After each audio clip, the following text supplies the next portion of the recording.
Hi, I'm Soph from Sci-Fi-BLOG, which is a blog about science fiction, film, TV and books. I wanted to talk to you a little bit about diversity in film.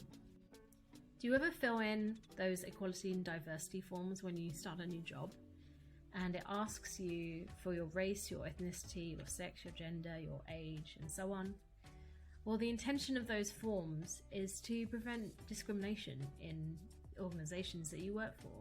It's to prevent organizations from only recruiting one type of person, which actually is a cis, heterosexual, white male. So do you ever wonder why that's not enforced in film and TV? I do.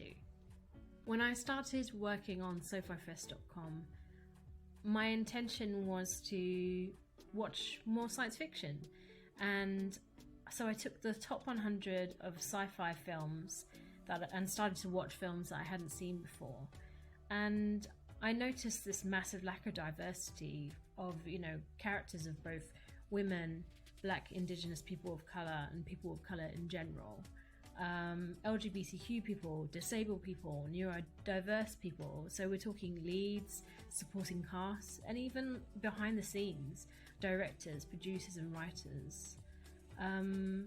What that creates is this storylines that don't accurately reflect the way that we actually interact, because it ends up being filmed through this cis, heterosexual, white male gaze.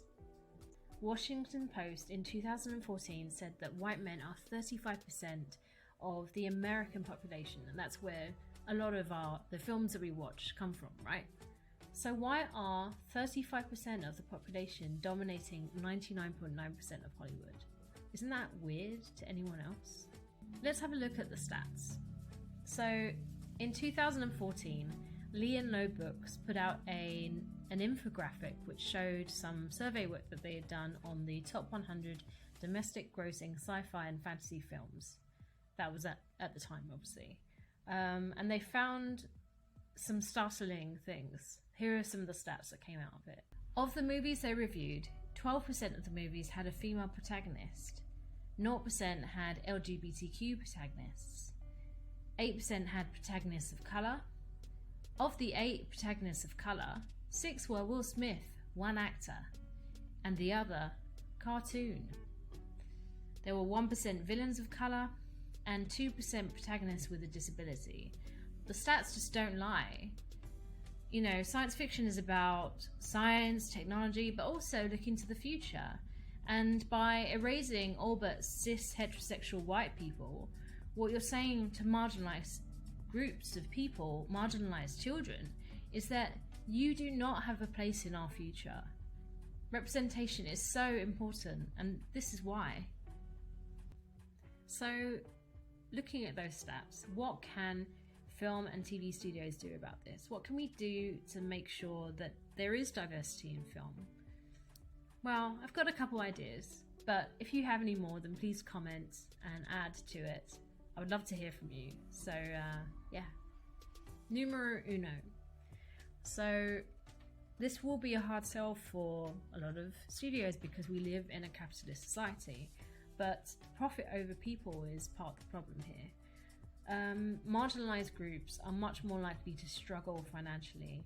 They're much more worse off than cis, het, male counterpoints in the same industries. So funding for diversities is really important here.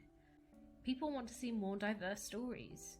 Studios could set a budget for a diversity fund which makes films which have diverse characters, filmed by diverse directors, written by diverse writers. You can take that pot of money out of the millions that you make from your other films. Numero dos. Use equality and diversity forms in studios just as you would in recruitment, so that you make sure that you have diverse people in your studios. If you're a writer, a creator, a producer, director, then test your storylines and characters against one of the many diversity tests that are out there. We've got the Bechdel test, which is very well known, the Pierce test, the Villarreal, the Landau test, and these are tests for women characters. We have the Duvernay test, the Waith test, the Villalobos test, the co-test for people of colour.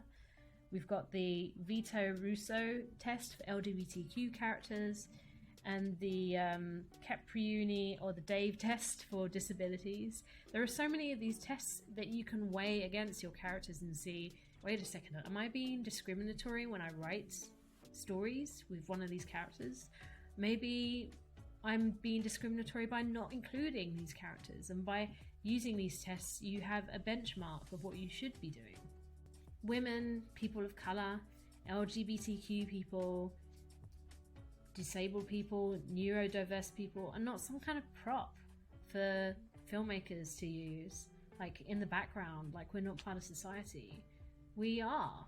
So make sure that the voice that you're giving to those characters is not some stereotype that's actually very harmful.